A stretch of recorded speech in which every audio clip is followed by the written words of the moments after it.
Halo, Assalamualaikum warahmatullahi wabarakatuh. Selamat malam, teman-teman. Assalamualaikum warahmatullahi wabarakatuh. Selamat malam, Pak. Ya, halo. Gimana kabarnya? Alhamdulillah sehat, Pak. Ya, sehat semua ya. Udah selesai buka puasa nih ya. Alhamdulillah sudah, Pak. Oke, oke. Oke, karena ini masuk di bulan puasa, seperti yang saya sampaikan di grup tadi. Jadi, pertemuan satu dan pertemuan dua, kita melalui Zoom dulu ya. Nanti setelah itu baru kita bisa tatap muka bagi teman-teman yang kelas MF, bagi teman-teman yang kelas digital, tetap dilaksanakan secara eh, online. Tuh. Oke, bisa minta tolong on cam sebentar karena harus saya screenshot untuk saya kirim ke bagian akademik. Pak Andri, saya izin off cam ya, nggak bawa kameranya soalnya ini di kantor. Ya, oke.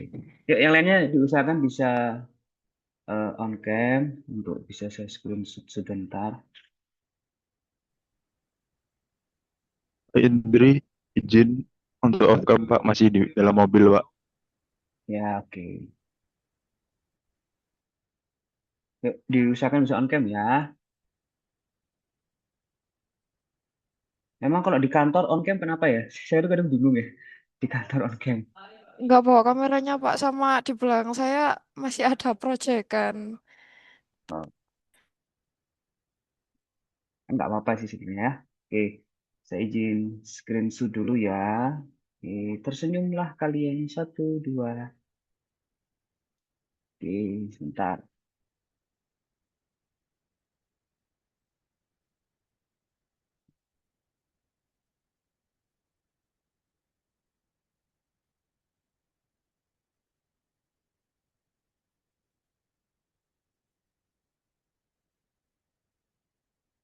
Ya, oke. Saya absen dulu ya, teman-teman. Teman hari ini, Abdullah Yasid ada. Ada Pak, hadir. Oke, lalu Ahmad Saboyan, nggak ada ya. Oke, Anesta tadi ada, Chandra ada, Hajarani apakah ada?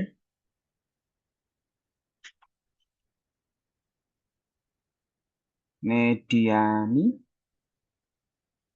Hadir, Pak. oke, Zulkifli, oke ada, Agil, Hadir Pak. Alia Alia, Alia Ramadhani ada. Hmm, Dimas Agung Prasetyo, Hadir, Pak. oke, Geraldus, Hadir Pak. oke, Jalaluddin, Hadir, Pak. oke, terima kasih. Lalu Amri Afandi, oke, Hadir, Pak. oke, ada Afril, apakah ada Afril? Oke, Tio, oke, ada Hadir, Pak. Friendly, siap. Friendly apakah ada? Kurnia, Hadir, Pak. oke, terima kasih. Maharani, Hadir, Pak. oke, Muhammad Hamdan, Hadir, Pak. oke, Rivaldan Bagaskara, Hadir, Pak. oke, Sekar Ambar, Hadir, Pak. oke, Mas Supri ada tadi ya. Oke, Hadir, terima Pak. kasih. Tobias, Hadir, Pak. oke, Yolanda Dwi, Yolanda apakah ada? Hadir, Pak. Oh ya, ada. Zahra, Hadir, Pak. oke, Muhammad Khairul Yahya, Hadir Pak. oke, Muhammad Asidan Herlambang, oke. Ya, oke. Itu ya. Jadi untuk mata kuliah hari ini adalah mata kuliah konsentrasi. Eh, Berjalan di angkatan 2020 dengan kurikulum 2020 dan di angkatan 2024-2025 dengan kurikulum 2024. Mata kuliah ini ada perbedaan nama. Jadi di kurikulum lama, kurikulum 2020, namanya visual merchandising. Lalu untuk di kurikulum 2024 atau kurikulum baru berganti nama menjadi media branding. Sebenarnya apa yang kita kerjakan nanti ujungnya sama, membuat sebuah media desain, di mana media tersebut digunakan untuk membantu sebuah brand yang akan kalian pilih nanti dengan tujuannya ada 3. Bisa sebagai media promosi, bisa sebagai media informasi, dan juga bisa sebagai media edukasi. Tergantung nanti mau dibawa ke mana tujuannya. Nah, pada saat perkuliahan ini memang cukup singkat ya dibandingkan dengan teman-teman kelas reguler, tapi harapan saya apa yang kita kerjakan nanti tetap sama dalam artian ketika melakukan penelitian untuk mencari sebuah brand, kalian tetap melakukan penelitian secara maksimal. Dalam artian ya benar-benar melakukan observasi kepada brandnya, benar-benar apa namanya melakukan wawancara kepada pemilik brand dan lain sebagainya. Jadi itu jangan sampai tidak dilaksanakan. Kenapa seperti itu?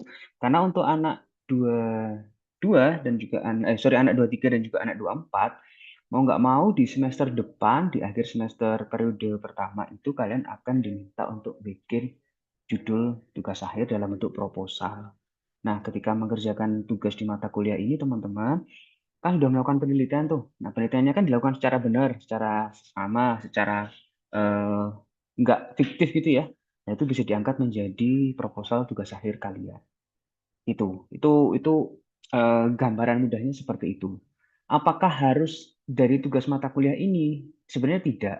Cuman untuk mempermudah kalian saja. Jadi kalau bisa tugas ini dilaksanakan dengan benar, terutama nanti pada saat proses penelitiannya.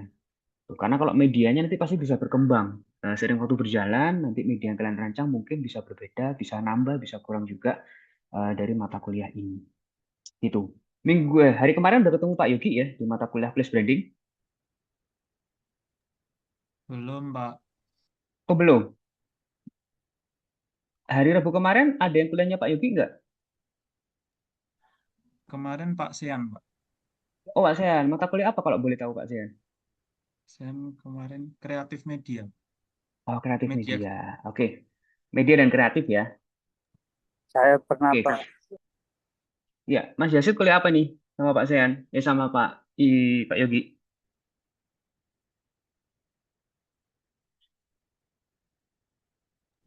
Brand em, brand identity kalau nggak salah. Saya saya cek lagi. Oke, ya.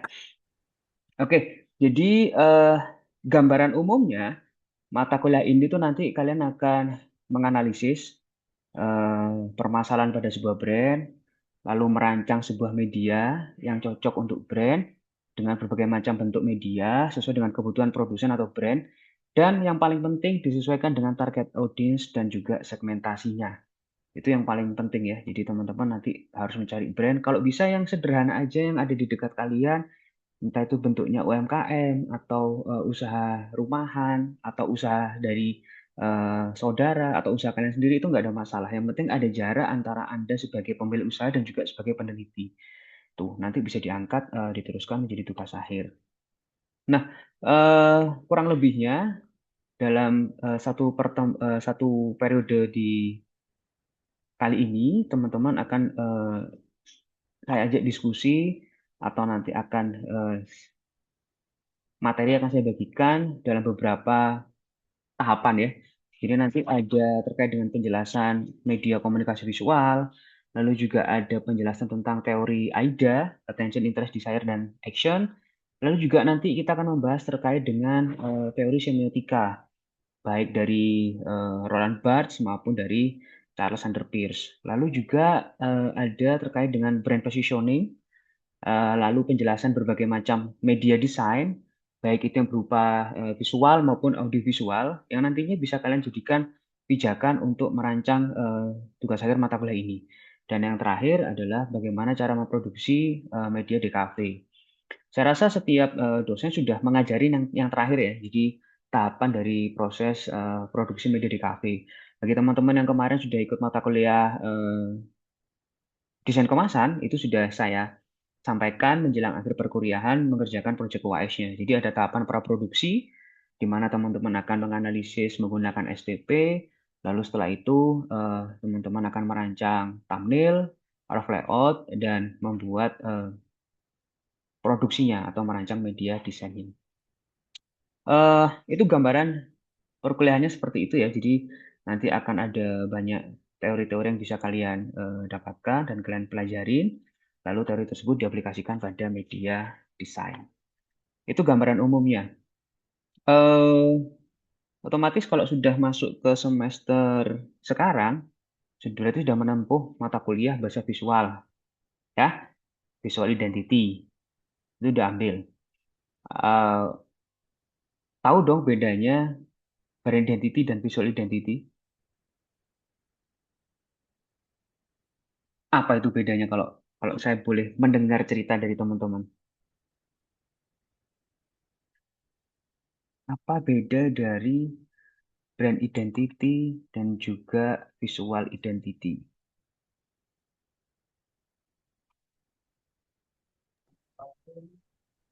Saya Pak. Boleh Mas Yasid, silakan.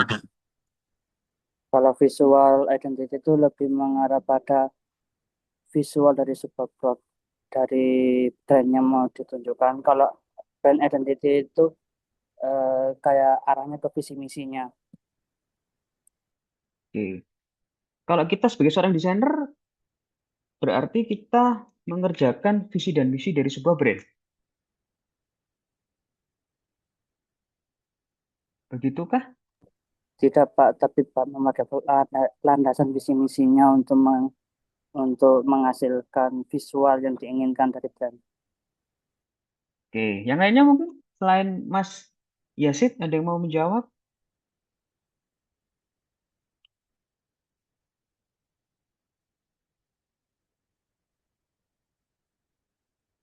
Silakan.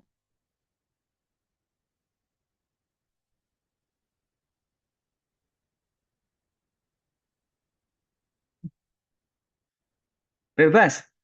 Apa bedanya visual identity dan brand identity? Nggak ada yang salah, nggak ada yang benar. Nanti kita rumuskan bersama. Boleh Mas Vio, silakan. Ya, kalau sepengertian saya, visual identity itu terlahir dari keberadaan brand identity yang sudah terbangun sebelumnya. Jadi kita melihat visi misi, kita melihat STP, kita melihat eh, apa tujuan dari sebuah brand, baru kita pikirkan visual identity-nya, terlahirlah dari situ. Begitu Pak. Oke, bagus. Ada lagi mungkin yang mau menambahkan apa bedanya visual identity dengan brand identity?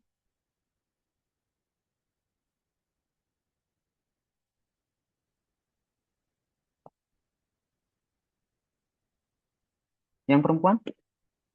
Mungkin Mbak Alia bisa membantu menjawab apa itu bedanya brand identity sama visual identity?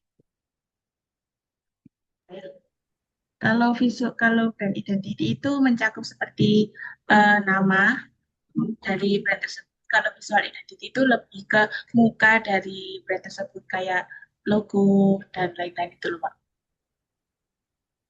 Oke, oke. Lalu pertanyaan selanjutnya, eh, bentar.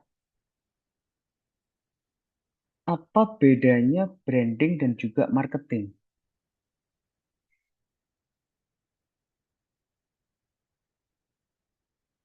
Ini kalian ini kan ingin membuat sebuah media desain ya, media branding ya.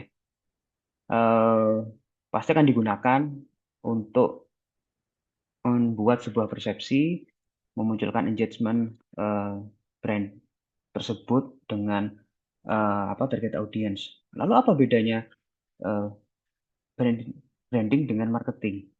Kalau yang dilakukan sama-sama ingin menggait atau ingin memperkenalkan sebuah merek kepada pasar atau target audience.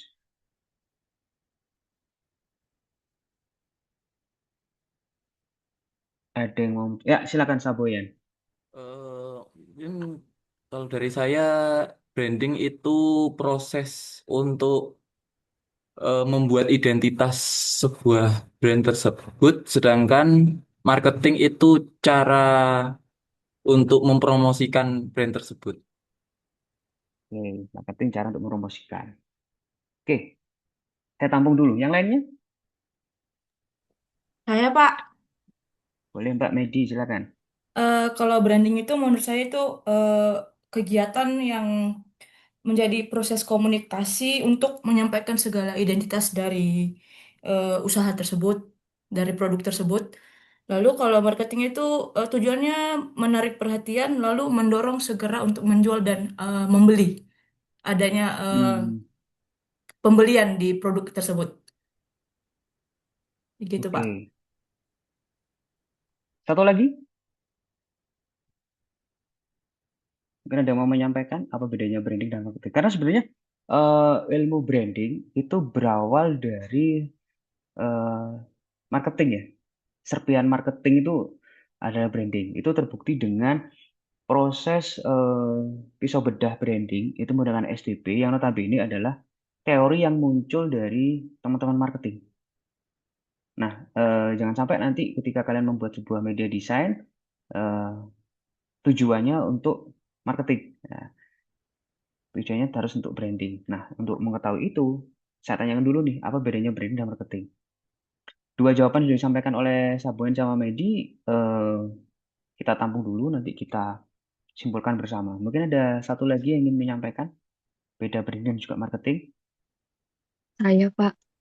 Boleh Mbak Maharani. Kalau branding itu sesuatu yang dilakukan berulang-ulang dari sebuah merek untuk menunjukkan ciri khasnya atau membangun em, ciri khas dari produk tersebut. Kalau marketing itu bagaimana produk tersebut bisa menjual ke pasaran dan menyesuaikan dengan kebutuhan dari audiens atau konsumen. Oke. Eh, ya, kita langsung masuk ke materi ya. Jadi jawabannya ditampung dulu. Jadi untuk mengetahui bahwa tugas kita sebagai seorang desainer tidak salah kaprah, dalam artian eh, tidak salah dan tepat sasaran, maka nih banyak desainer atau sebagian dari kita itu menciptakan atau mengira menciptakan sebuah brand dalam tataran branding. Branding itu kan lebih ke arah eh, kata sifat atau kata kerja. Hanyalah perkara mendesain logo yang estetis atau yang bagus, memilih palet warna yang keren, atau merancang kampanye promosi. Faktanya teman-teman, hal tersebut hanyalah alat. Desain yang memukau tidak mampu menyelamatkan sebuah brand yang kosong tanpa jiwa. Sebelum merancang brand, desainer harus paham mendasar antara taktik jangka pendek dan identitas jangka panjang. Nah, ini masuk ke perbedaan branding dan juga marketing. Branding dan juga marketing memiliki satu rumah yang sama, tetapi tujuannya berbeda. Branding itu adalah why atau alasan sebuah brand itu ada, dan marketing adalah how, bagaimana cara pelaksanaannya. Branding atau kegiatan brand itu sifatnya jangka panjang, seperti yang disampaikan oleh Mbak Maharani lagi. Sifatnya terus-menerus. Sedangkan marketing itu bersifat jangka pendek. Nah, branding itu menentukan arah lintasannya mau dibawa kemana tuh. Karena berhubungan dengan yang namanya positioning. Kalau teman-teman ingat bahwa menentukan target audience, lalu membuat sebuah target, itu tujuannya cuma satu, positioning. Ingin dianggap apa? Atau ingin dianggap seperti apa brand yang akan kita iklankan atau menjadi klien kita. Nah, arah itu disebut dengan arah lintasan. Sedangkan kalau marketing itu menentukan arah taktiknya gimana. Jika sebuah brand sudah memiliki positioning, misalnya ada sebuah bengkel, positioningnya adalah dianggap bengkel yang murah, berkualitas, tetapi tidak murahan. Itu kan berarti positioning ya, karena ingin dianggap seperti apa oleh target audience. Nah, taktiknya kayak gimana? Bagaimana cara menjual itu? Itu adalah marketingnya. Apakah berkorelasi dengan branding? Tentu saja iya. Selain branding itu menentukan arah lintasannya, media branding yang dibuat itu membantu marketing untuk menentukan arah taktiknya.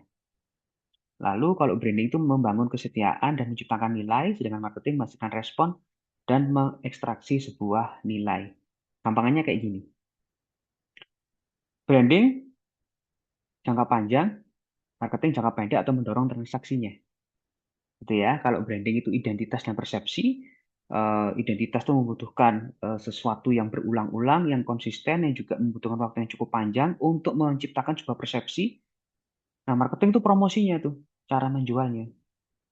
Fokusnya, branding itu membangun hubungan jangka panjang, dan marketing mengejar narasi jangka pendek. Strateginya, diferensiasi dan positioning. Kalau marketing menentukan set pasar dan juga targetnya seperti apa. Ya, kalau branding cakupannya mencari koneksi emosional, sedangkan marketing cakupannya menargetkan jangkauan audiens luas. Kalau pesan, branding itu mengedepankan nilai dan storytelling sehingga dia menancap di hati kita, menjadi top of mind. Dengan marketing menyoroti fitur dan manfaat sebuah produk. Itu adalah hubungan yang mendasar antara branding dan marketing. Sehingga nanti kalian ketika membuat media branding, strateginya adalah strategi branding, jangan menjadi strategi marketing. Buatlah sebuah media yang konsisten. Otomatis kalau kita ngomongin media branding, media yang kita buat nggak cuma satu, nggak cuma sekedar poster jadi enggak. Tapi ada beberapa media yang menunjang bagaimana target audiens bisa memiliki persepsi baik, persepsi kuat, atau persepsi irit misalnya kalau sudah motor dan sebagainya kepada brand yang kita angkat. Contohnya kayak gini. Kalau kalian mendengar kata Honda, apa yang ada di benak kalian? Honda nih, sudah motor. Yang ada di benak kalian apa? Tagline-nya mungkin Pak selalu di depan. Di depan. Ya, itu tagline-nya ya. Tagline-nya. Dari tagline tersebut, apa yang ada di benak Mas View?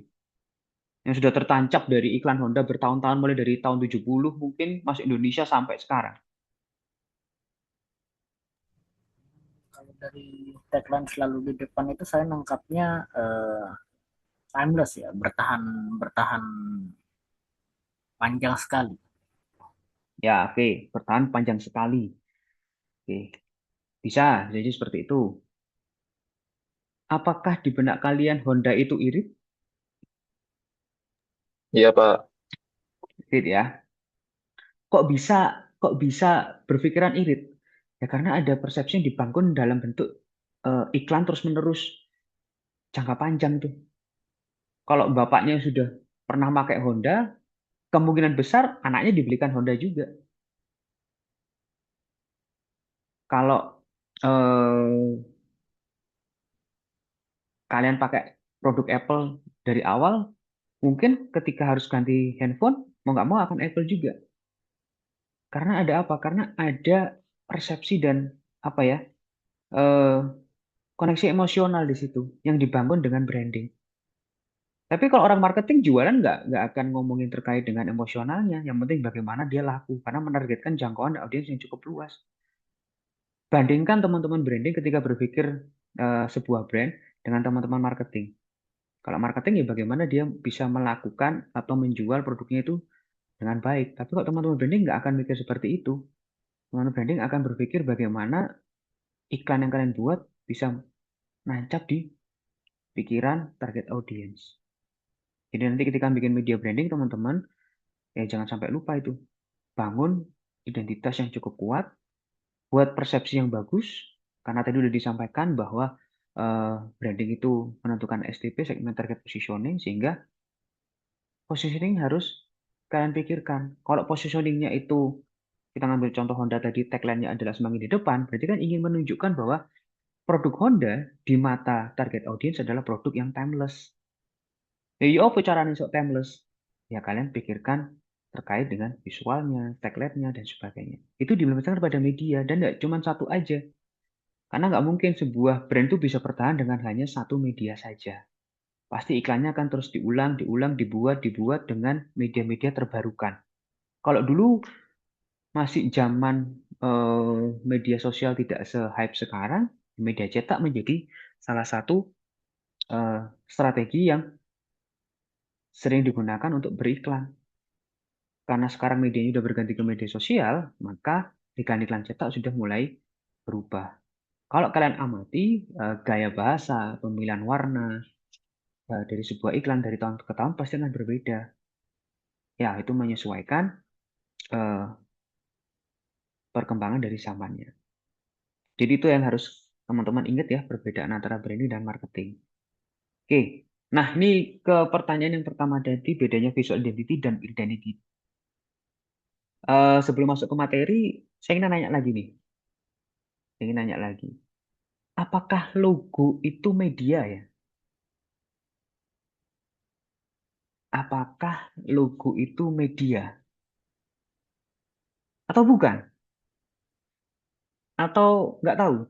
Atau bisa jadi dua-duanya. Logo yang sudah kalian rancang di bahasa visual, logo yang sudah kalian rancang di visual identity, apakah itu sebuah media? Media, Pak. Media. Oke, Supriyanto dulu ya. Kenapa mengatakan bahwa logo itu sebuah media? Karena logo merupakan media visual, Pak. Sebentar, Bisa, sebentar. Jangan mengartikan media dengan media ya. hmm, Jangan gunakan kata media untuk mengartikan apakah logo itu media atau bukan. ya karena bisa mempresentasikan sebuah branding, Pak. Berarti logo itu media. Ya, Oke. Yang lainnya? Jadi Yasid juga mengatakan di chat bahwa logo adalah salah satu media. Mungkin bisa menyampaikan Yasid kenapa berpendapat seperti itu?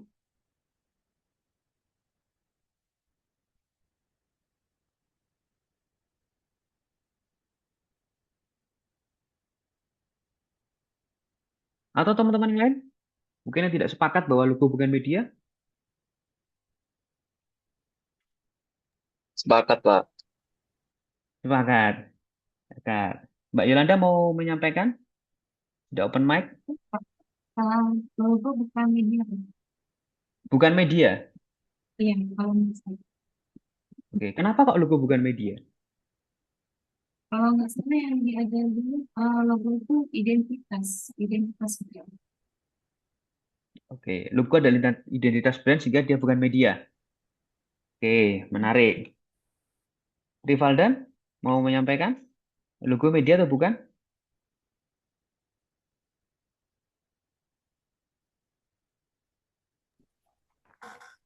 Logo media visual, Pak.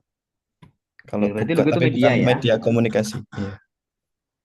Oke, berarti logo itu media. Kenapa kok logo itu media visual, Mas?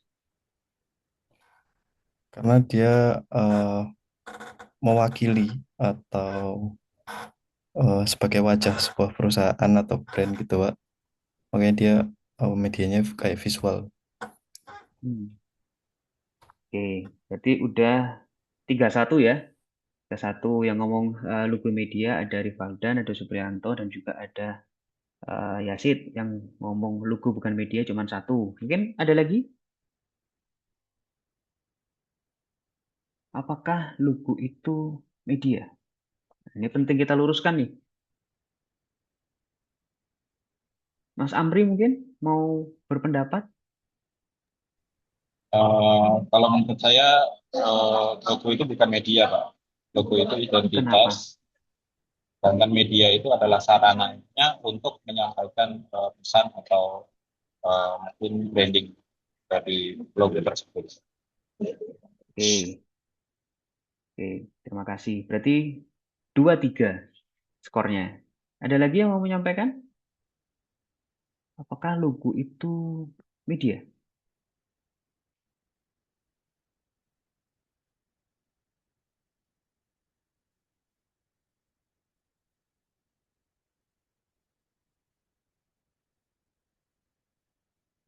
Yuk, bebas. Nggak usah takut untuk salah. Karena kita tidak mencari salah atau benar.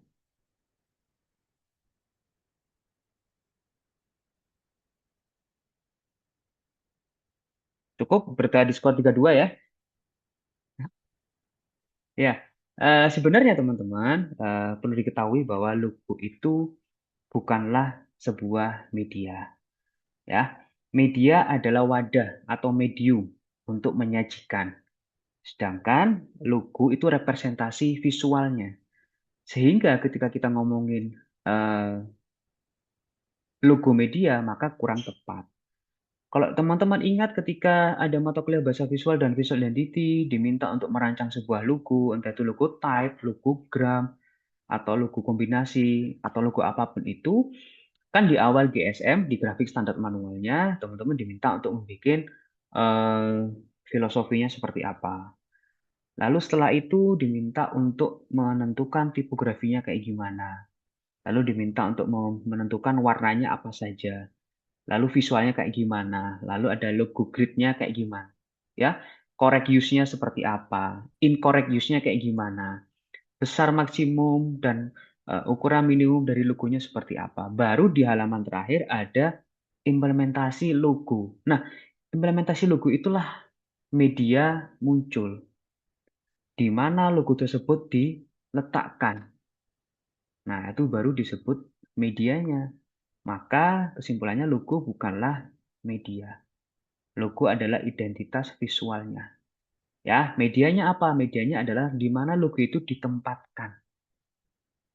Oke, sekarang lanjut ke slide saya tadi terkait dengan visual identity dan juga brand identity.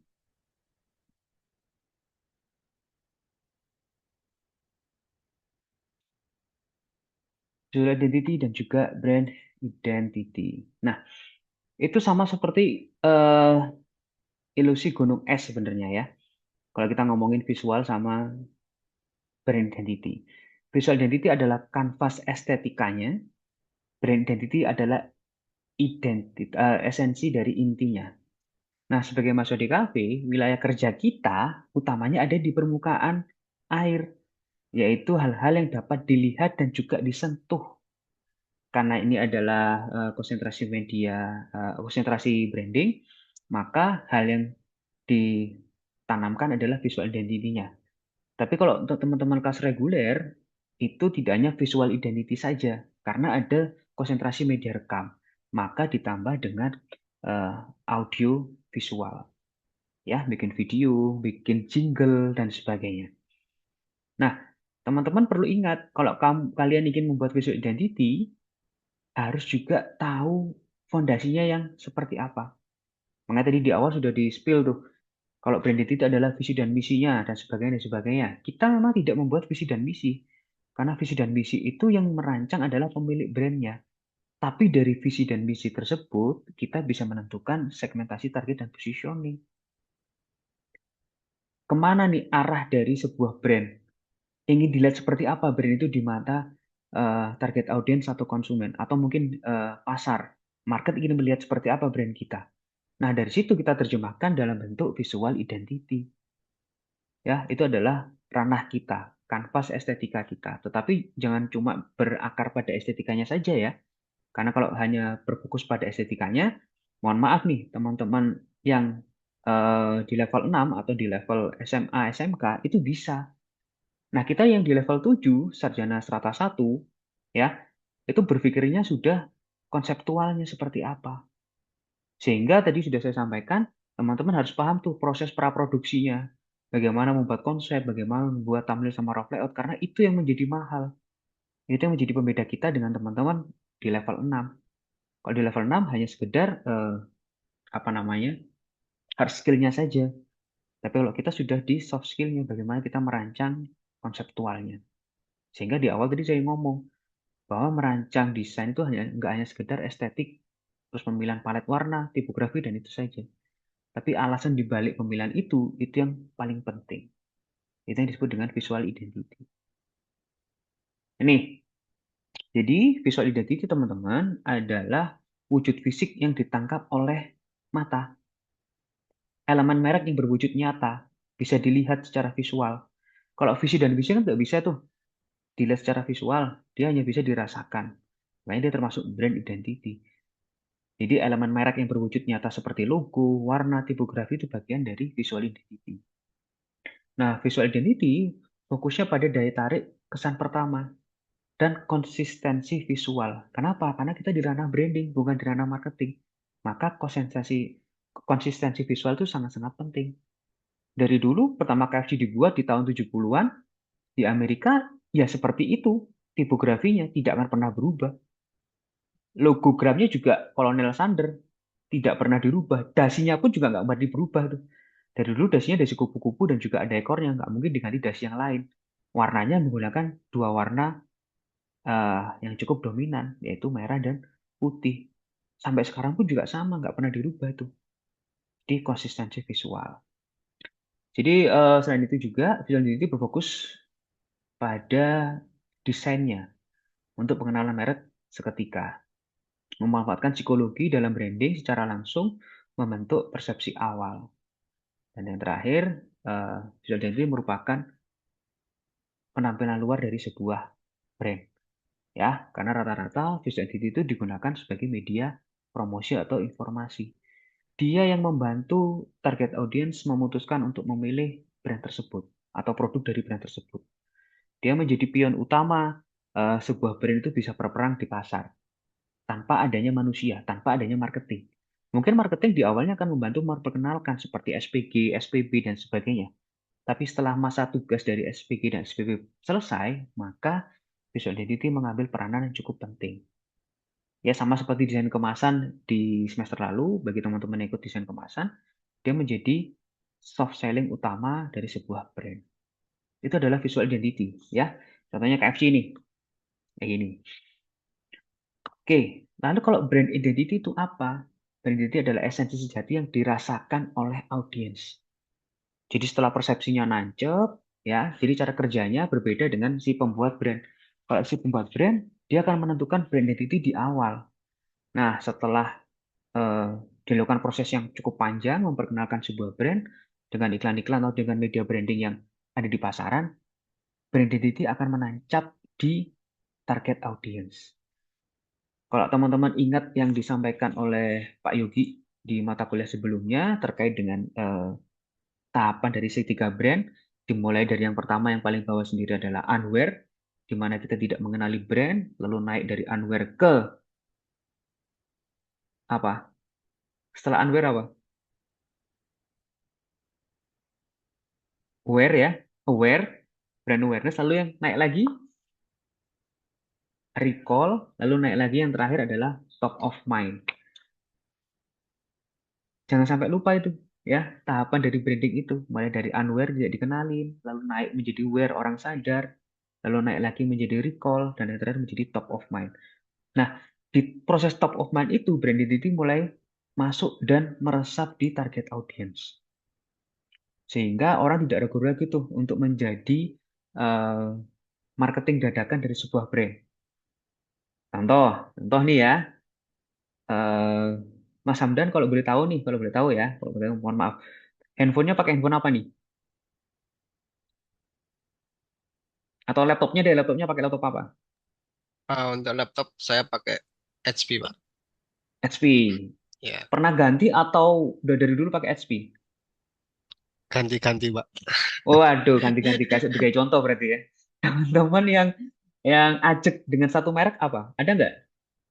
Atau Mas Hamdan ada satu merek yang dari dulu sampai sekarang nggak mau ganti? Entah itu baju, entah itu sepatu, atau entah itu apa deh gitu. Kalau itu sih satu merek yang selalu pasti pasta gigi. Oke, sebut merek nggak apa-apa. Apa kalau Oh, boleh tahu? Pepsodent, Pak. Pepsodent ya, apapun jenis Pepsodentnya ya, mulai dari Pepsodent yang merah, lalu Pepsodent yang siwak, lalu Pepsodent yang ada apa tuh eh, perlindungan 8 yang warnanya biru itu saya lupa apa itu.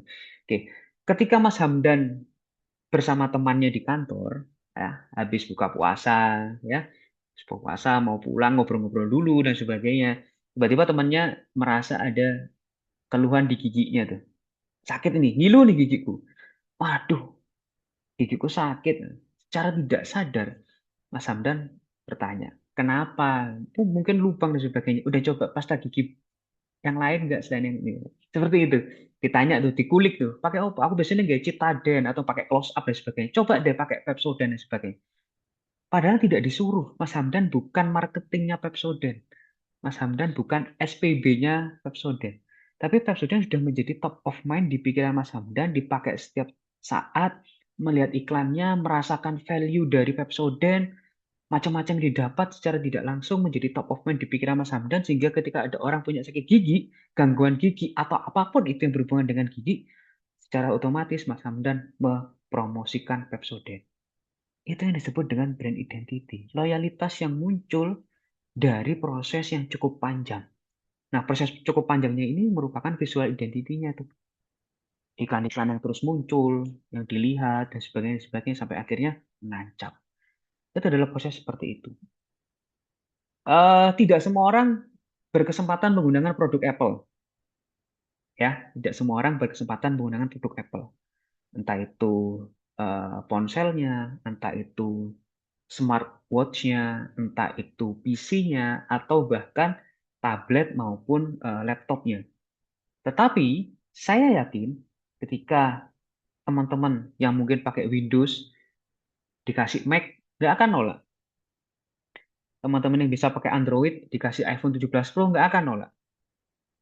Ya, karena sudah termakan dalam tanda kutip ya, persepsinya sudah terlanjur bagus di produknya Apple. Walaupun mungkin nanti ketika pakai produk Apple akan kesusahan mengoperasikan karena terbiasa pakai Android. Nah, itu udah menjadi bagian dari top of mind sebuah brand. Ya, saya lanjut lagi ke presentasi tadi. Oke. Nih. Jadi brand identity berisi value atau nilai, misi, dan personality yang sudah terlanjur menancap di benak target audience atau di pasar. Kita ngomongin Ferrari. Nggak ada orang yang nolak dikasih Ferrari dengan berbagai macam pertimbangan ya. Entah itu nanti dijual lagi, entah itu dipakai lagi, atau dipakai bahan untuk flexing dan sebagainya. Padahal kita nggak pernah lihat iklannya Ferrari sama sekali. Baik itu di televisi, di YouTube, atau dimanapun. Tetapi udah banyak omongan-omongan, ya nilai-nilai yang muncul dari khalayak umum. Akhirnya membuat sebuah kepribadian brand itu cukup kuat. Selain itu, brand identity menciptakan koneksi emosional merek dan persepsi jangka panjang karena udah menjadi top of mind. Menghasilkan pengalaman merek holistik secara keseluruhan melalui konsistensi pesan. Kalau teman-teman lihat di samping tulisan tersebut kan ada berbagai macam produk dari Apple. Mulai dari iPhone, iPad, MacBook, Max, lalu Studio Display, Watch, dan other lain sebagainya. Walaupun kita hanya menggunakan satu produk Apple, tetapi karena kita sudah merasakan emosinya, nilainya, value yang didapatkan dari produk Apple, pasti akan kalau lihat tablet, nggak akan pilih ke Huawei deh, nggak akan pilih ke Samsung, pasti ke iPad. Nah itu adalah holistiknya, keseluruhannya. Kalau kita sudah terbiasa menggunakan produk sepatu, misalnya Nike gitu ya, mau pakai baju atau aparel apapun ya, pasti akan nyari Nike karena kita sudah merasakan nilai yang didapatkan dari produk Nike. Itu adalah pengalaman merek secara holistik, secara keseluruhan.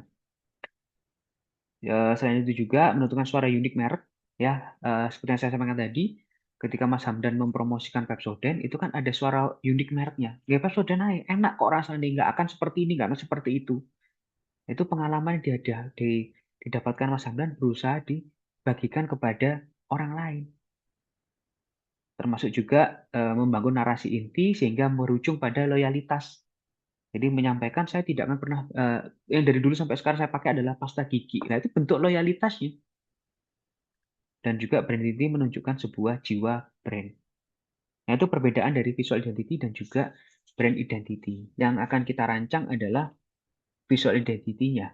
Tetapi tujuan akhir dari visual identity berupa media-media yang kalian rancang, akhirnya akan menjadi brand identity. Jadi menciptakan koneksi emosional, karena mengandung value dan sebagainya, supaya positioningnya benar-benar bisa didapat oleh dan dirasakan oleh target audience. Ya, kalau kita lihat produk yang media kan cukup banyak ya. Mungkin tidak semuanya kita pernah merasakan. Es krimnya mungkin hanya sekedar ayamnya atau hanya kentangnya. Tapi setelah kita merasakan es krim, kentang, dan juga ayam dari McD, kita memiliki keyakinan bahwa egg muffinnya pasti juga akan enak. Hash brownnya juga pasti akan enak. Burgernya juga pasti akan enak. Akan ya. Jadi karena kita belum pasti, kita belum merasakan, tapi sudah ada Apa? Sudah ada narasi inti yang dibangun dari pengalaman merek secara holistiknya. Itu adalah perbedaan dari brand identity dan visual identity. Walaupun dikatakan berbeda, tetapi tetap memiliki satu kesatuan karena saling berkaitan. Itu. Oke, sampai sini ada yang mau ditanyakan dulu teman-teman terkait dengan penjelasan awal sebelum lanjut. Apapun, bebas.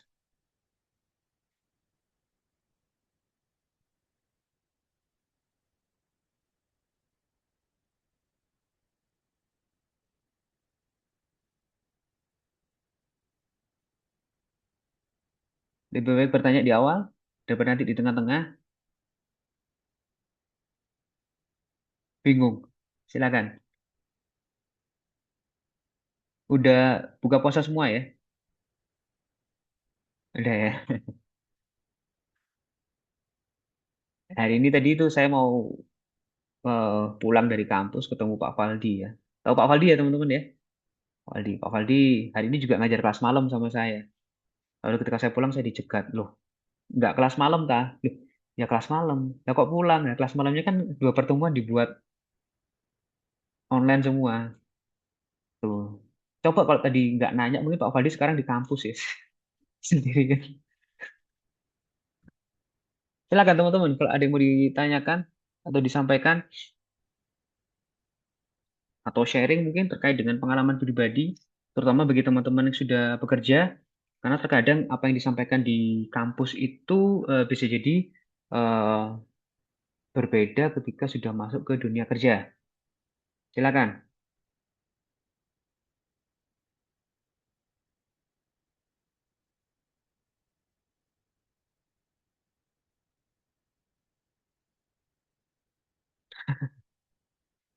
Keluarkan nih.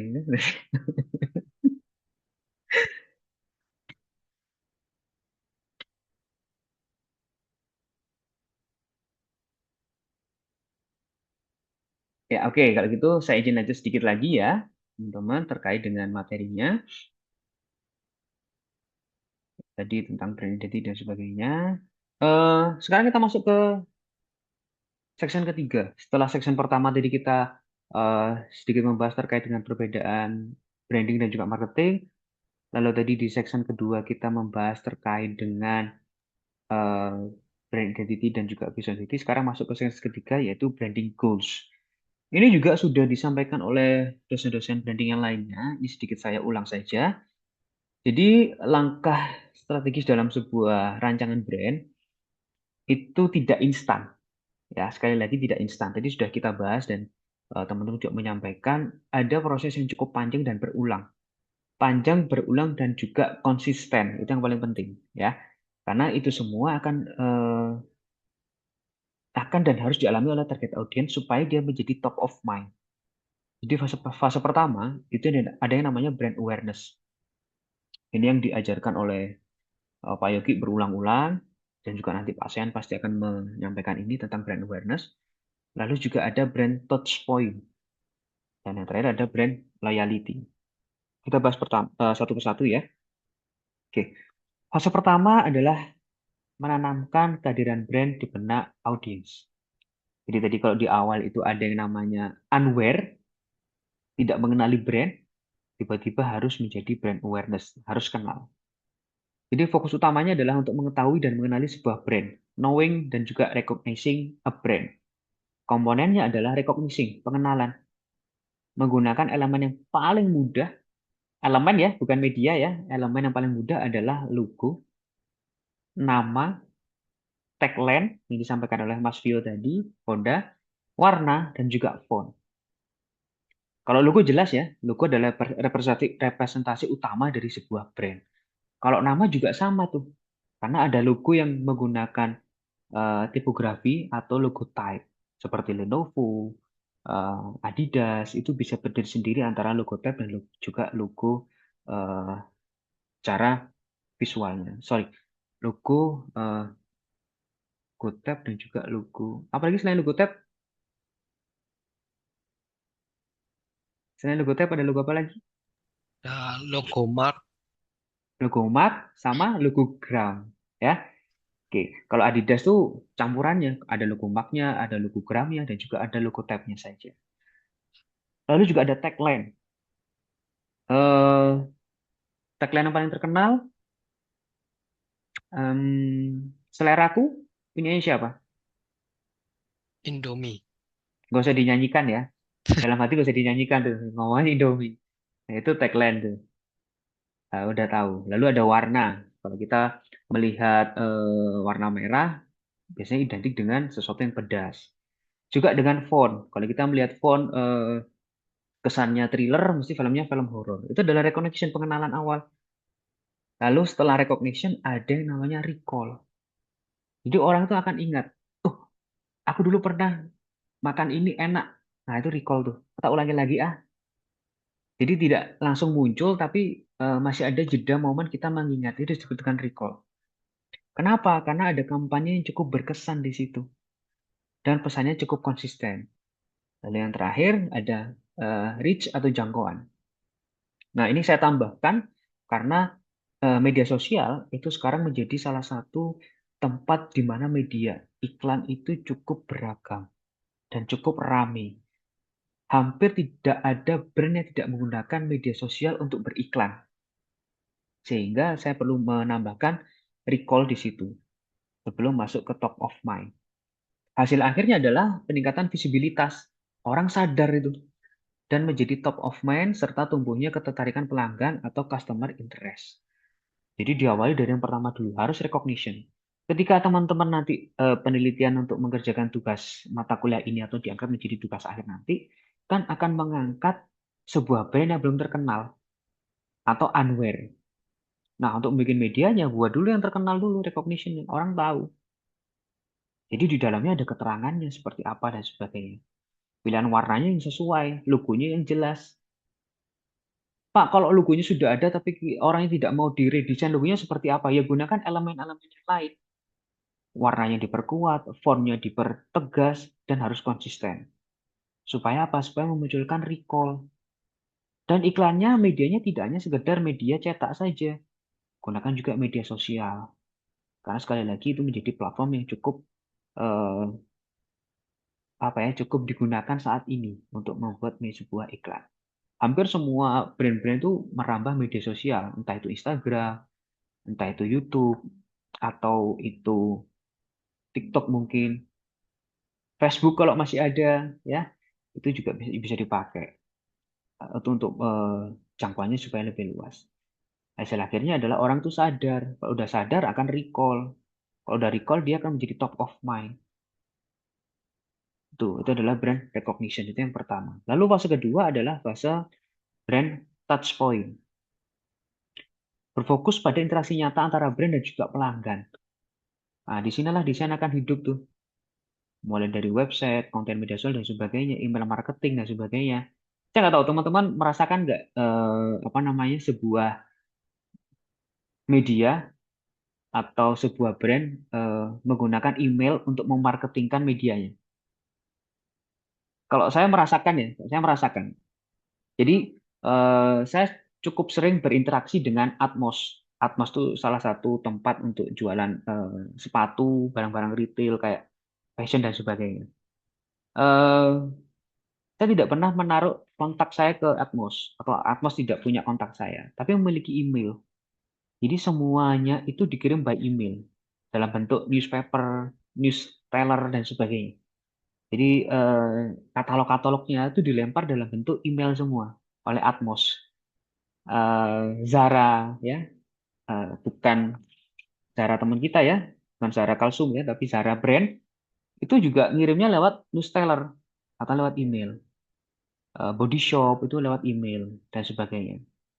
Kenapa kok seperti itu? Karena jangkauannya jauh lebih luas. Setelah saya telusurin, pengirim emailnya bukan dari Indonesia tuh, tapi dari pusatnya langsung. Kalau Atmos dari Jepang emailnya, kalau Zara itu dari eh, Spanyol, kalau yang satunya tadi Body Shop itu dari Amerika. Jadi jangkauannya luas sekali, ya. Touch point-nya itu luas sekali jangkauannya. Lalu juga yang selanjutnya ada physical experience. Desain untuk tuh kayak store desainnya seperti apa, lalu desain kemasan itu kan proses touch point ya, interaksi langsung antara pemilik brand dan juga eh, target audience dan juga event. Lalu yang terakhir ada customer service, saluran dukungan dan follow up itu juga menjadi hal yang penting, touch point.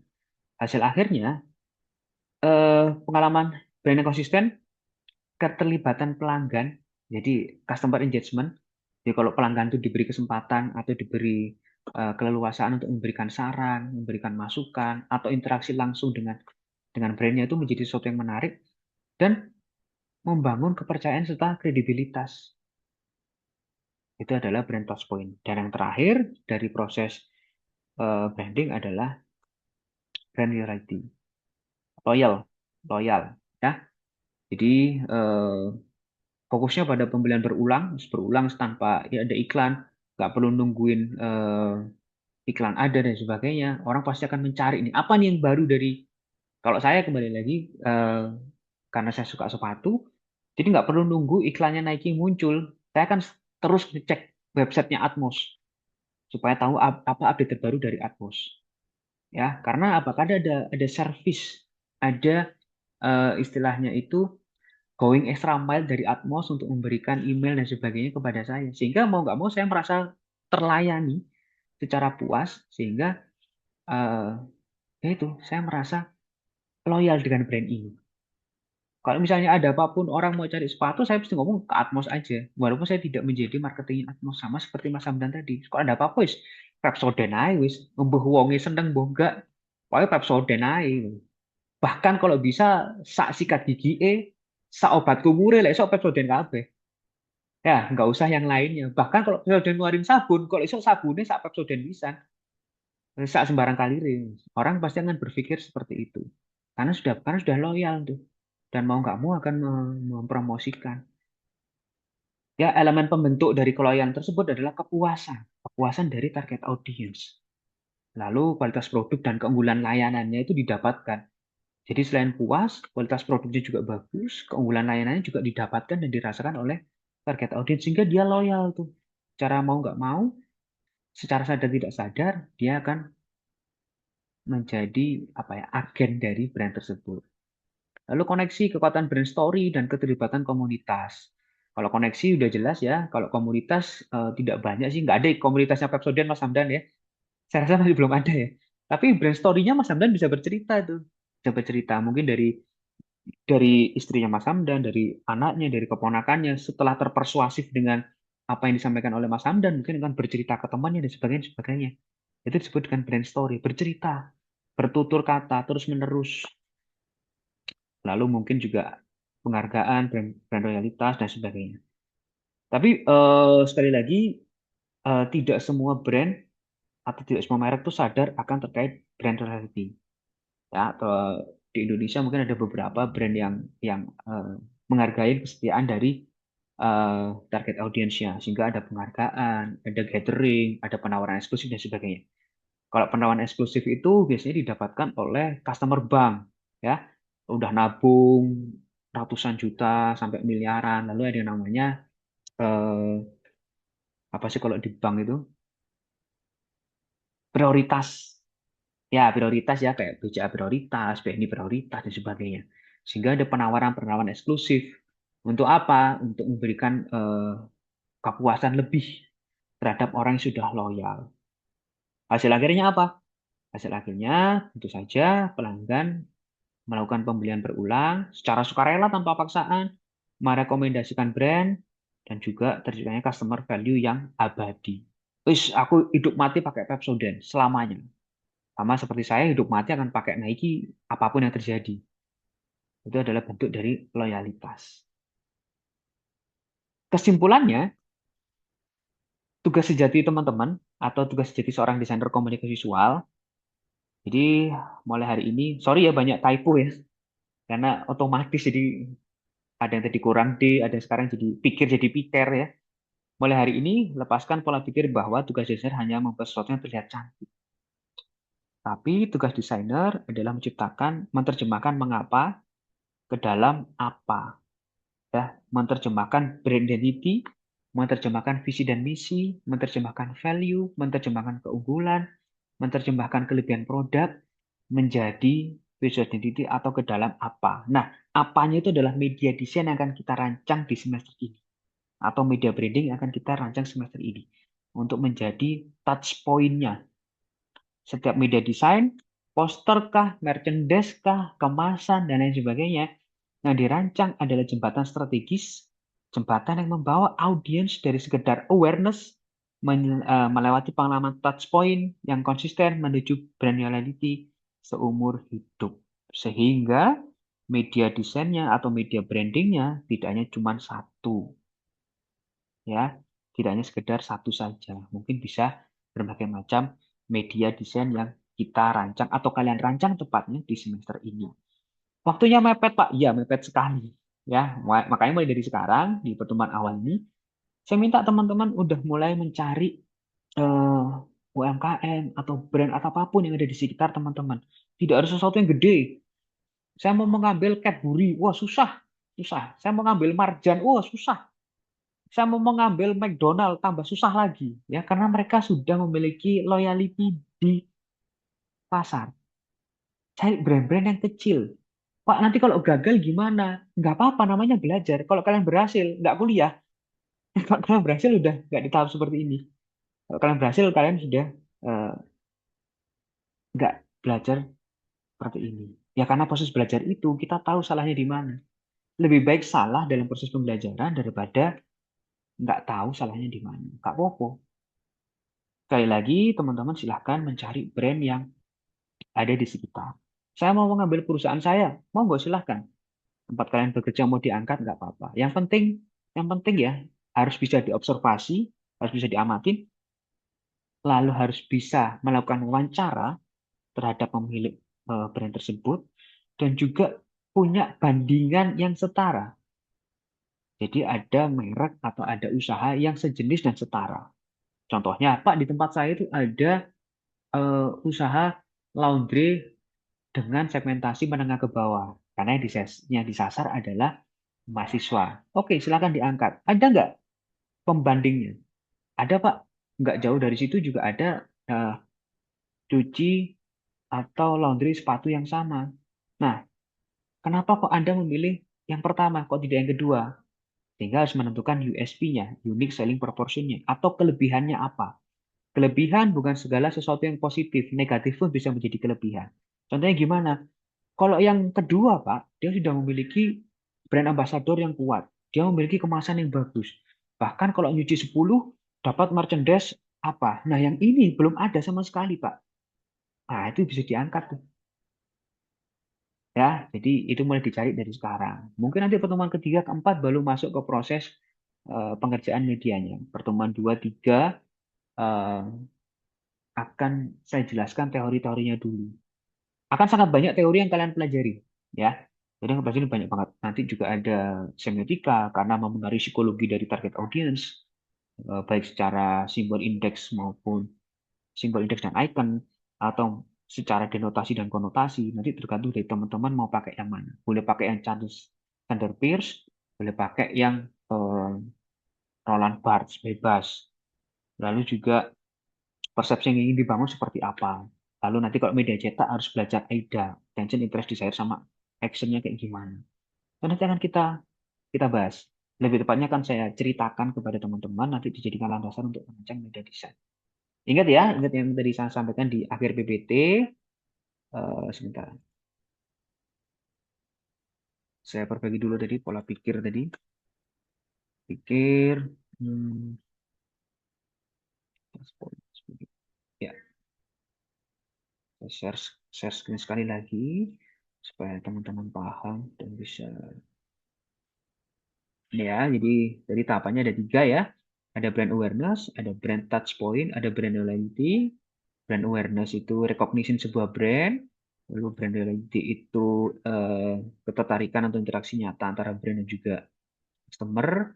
Dan yang terakhir ada brand loyalty, di mana fokusnya adalah pembelian berulang, sehingga konklusinya adalah nih, tugas kalian tidak hanya sekedar membuat sesuatu yang bagus saja secara estetik ya, sama seperti yang PPT di awal tadi, tidak hanya cantik, tidak hanya menarik, tapi juga menerjemahkan mengapa atau brand identity tadi ke dalam apa atau ke dalam visual identity tadi. Jadi gunung es yang di bawah itu yang menjadi dapur dari sebuah brand, kalian terjemahkan menjadi yang ada di depan atau yang ada di atas puncak gunung es tadi berupa visual identity, sesuatu yang bisa disentuh serta media desain, baik itu poster, brosur, katalog mungkin, atau newspaper, atau book jacket, atau macam-macam, merchandise, mug, topi, gantungan kunci, dan sebagainya, kemasan, first packaging, second packaging, third packaging.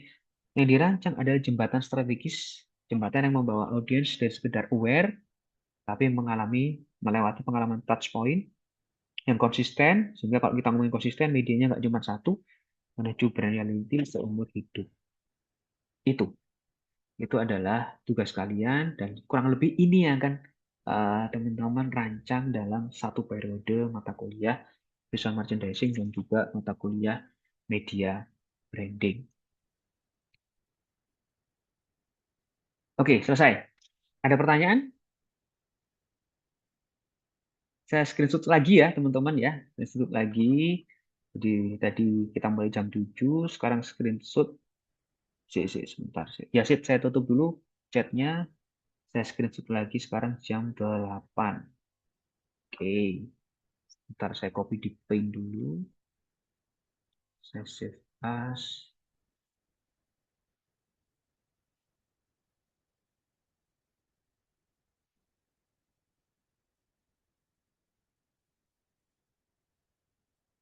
Oke, lihat pertanyaan ya. Sip. Untuk perusahaan milik sendiri, apakah ada persyaratan atau bebas bagaimana? Oke, untuk perusahaan atau untuk UMKM atau untuk brand yang akan kalian angkat, bebas tidak ada persyaratannya. Ya, jadi tidak harus seperti apa, segede apa, omsetnya kayak gimana, itu tidak dulu.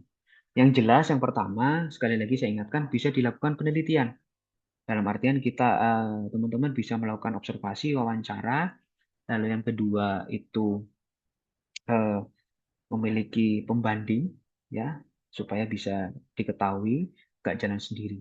Dan harus, kalau misalnya perusahaan sendiri ya, entah itu perusahaan orang tua, perusahaan saudara, atau usaha sendiri, harus ada jarak antara Anda sebagai bagian dari keluarga dan juga Anda sebagai seorang desainer.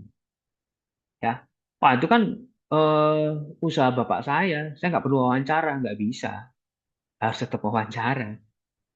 Dan itu kan usaha saya sendiri. Masa saya mau wawancara diri saya sendiri? Iya harus. Atau minta tolong orang untuk mewawancarai untuk menggali masalahnya supaya tidak naif. Gitu loh. Ya bukan berarti kalau wawancara kalian di depan cermin terus mewawancari diri sendiri ya, itu berarti kayak anu ya aneh bisa nih medeni ya. Paling nggak minta tolong siapa gitu untuk membantu menggali masalah yang ada. Karena itu disebut dengan client brief itu harus jadi ada jarak antara Anda sebagai pemilik brand juga Anda jarak sebagai peneliti. Nah, itu sementara itu dulu. Jadi tidak ada batasan harus seperti apa. Mungkin nanti kalau masuk tugas akhir akan ditambahi oleh prodi minimal harus memiliki berapa karyawan, omsetnya harus berapa juta, sudah berdiri berapa lama. Itu mungkin akan ditambahi seperti itu. Tapi untuk mata kuliah ini tidak saya tambahkan dulu. Kenapa? Karena waktunya mepet nih. Waktunya mepet ya. Hanya sekitar 7 pertemuan ditambah UAS berarti ada 8 pertemuan. Kalau ngurusin kayak gitu akan kesusahan. Ditambah teman-teman juga kalau pagi sampai siang, sampai malam ada yang sampai bekerja dan sebagainya, mungkin waktunya terbatas untuk melakukan penelitian. Sehingga yang penting bisa diwawancarai dan juga bisa diamati. Pak, kalau brandnya tidak memiliki store, dia hanya ada online-nya saja, bisa nggak? Bisa selama bisa diwawancarai. Dalam artian kalian berhasil nge-DM pemiliknya, ada komunikasi dan sebagainya untuk mencari masalahnya. Itu nggak apa-apa. Tapi alangkah baiknya kalau brandnya itu benar-benar ada. Ya, ada di sekitar kalian, bisa kalian amati dan sebagainya. Mas Supriyanto mau mengangkat tempat kerjanya, nggak apa-apa. Silakan, itu bebas dan itu boleh. Karena akan cukup menarik ketika itu bisa diimplementasikan pada dunia nyata. Syukur-syukur kalau bisa naik nanti sampai tugas akhir Mas Supri ya.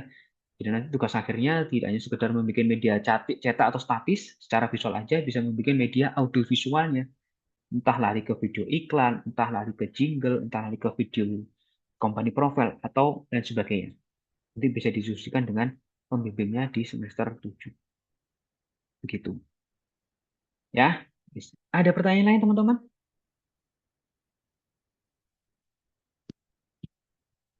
Silakan. Kalau belum bertanya. Boleh, Mbak. Silakan. Nah kan ini mata kuliahnya apa hampir sama kayak art and craft kan art and craft kemarin kan juga bikin media planning juga. Nah itu apa ini tuh matkulnya hampir sama. Apa mungkin matkul ini nanti menjurusnya bikin merchandise gitu atau bagaimana Pak? Oke. Semua mata kuliah di konsentrasi branding itu sama sebenarnya. Sama membuat media desain. Cuman arah tujuannya berbeda. Kontennya berbeda. Kalau art and craft itu lebih ke craftsmanship-nya sebenarnya. Ya, bagaimana kalian membuat media terbarukan, bukan media-media yang umum. Dalam artian bisa diselesaikan dalam percetakan, atau bisa diedit dan sebagainya. Itu kalau art and craft seperti itu. Makanya art and craft medianya media yang cukup unik. Gabungan antara craftsmanship, ya craftsmanship keahlian tangan, seni, dan juga desain. Seninya adalah di pemilihan bahannya. Desainnya di mana? Desainnya adalah setelah kalian memilih bahan, kalian melakukan craftsmanship, itu harus bisa memecahkan masalah.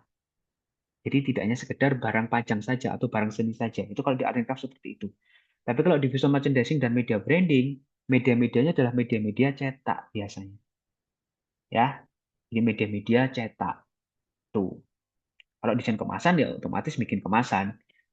Tuh nanti kalau teman-teman mengambil desain kemasan di semester selanjutnya. Begitu, Mbak. Ya. Tapi tujuannya sama, tujuannya untuk memecahkan masalah dari target audience. Itu membedakan branding, DKV, dan juga seni atau seni rupa. Kita memiliki target audience. Gitu. Ya, oke, silakan. Ada pertanyaan lain?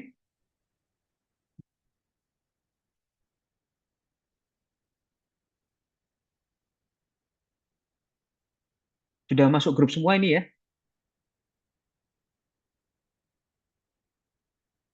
Kalau sudah masuk grup, nanti materinya akan saya PDF-kan, saya kirim di grup, bisa dibaca-baca. Gitu ya. Tuh. Jangan lupa minggu depan usahakan sebelum jam 7, jam 18.58 deh itu udah masuk ya. Supaya bisa saya saya screenshot untuk laporan. Mungkin perkuliahannya kan sampai jam 9, tapi mungkin tidak selesai sampai jam 9 banget ya. Eh, jam 8.15 atau setengah 9 paling mentok saya akhiri. Gak apa-apa ya, teman-teman. Kalau misalnya ada pertanyaan atau ada apapun bisa disampaikan lewat grup. Saya berharap masuk grup bukannya sekedar gugur kewajiban ya. Jadi grupnya itu dibuat ngobrol lah ya, biar nggak sepi-sepi aman. Nanti kalau sepi ada yang tahlilan di situ kan bahaya ya. Kira kuburan. Kalau bisa, kalau bisa dia ngobrol ditanya nanya apa atau apa. Pak mau nanya ini, nanya iseng-iseng nanya apa gitu nggak apa-apa. Bebas ya, jadi diaktifkan gitu supaya tetap ada komunikasi. Saya rasa pengajar kelas karyawan itu tantangannya ada di situ ya. Teman-teman udah capek bekerja seharian lalu malam harus kuliah berpikir itu tantangannya di situ. Tapi ya itu adalah seninya di situ ya. Seni belajar tidak akan mengenal eh, waktu kapanpun bisa. Jangan sampai kalian atau teman-teman lelah karena tidak tahu, lebih baik lelah untuk mencari tahu. Wah, so alim saya ya, mendekati bulan puasa ini jadi astagfirullah. Mohon maaf ya. Ada pertanyaan teman-teman? Pak, mohon izin Pak. Mau nggak silakan. Tanya untuk yang di grup ini saya tadi baru masuk yang di visual merchandise sama yang digital media branding ini. Butuh submit masuk WA grupnya Pak. Oh ya, nanti segera saya kasih sih ya. Saya approve. Siap, Oke. Pak. Siap, terima Terima kasih. kasih. Yang lainnya? Ya, ini Mas Hamdan request. Mas Vio juga. Oke, dan selesai. Sudah saya approve. Yang lainnya, silakan.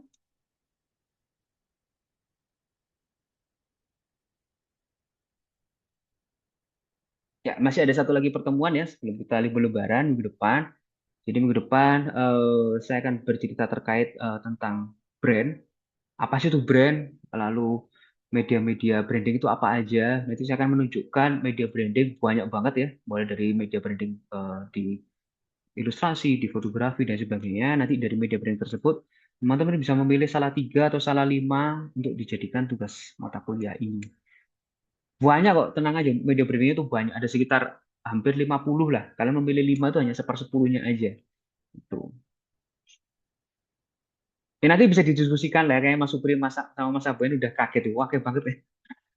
Nanti bisa kita diskusikan apakah maksimal 5 atau minimal 5 atau kurang dari itu tergantung. Karena ingat tujuannya adalah brand awareness, touch point, dan loyalty.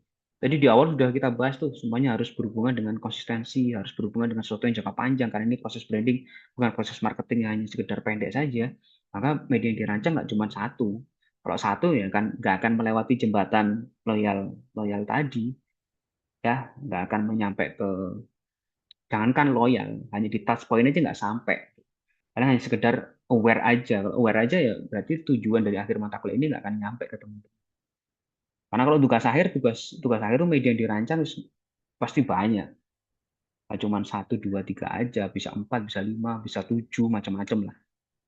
Bisa bervariasi. Wah, teman video cuma bikin video satu, Pak. Iya, satu tapi 30 menit. Nah, apa doain. Teman-teman reguler bikin video cuma satu tapi 30 menit. Nah, kan susah tuh. Ilustrasi cuma bikin satu, Pak. Iya, satu buku. Ya, satu buku tebel. Tebel. 30 halaman. 30 halaman berarti, sorry, 30 lembar. Berarti 60 halaman. Belum ketambahan sampulnya. Terus podo ae lah, semua itu ada enak dan gak enak. Gitu. Terus dijalanin dulu aja. Bisa, pasti bisa. Ya, pokoknya tugasnya ada, teman-teman melakukan instruksi dengan benar, masuk, nggak telat, insya Allah bisa lulus mata kuliah ini. Gitu. Ya, silakan ada pertanyaan teman-teman.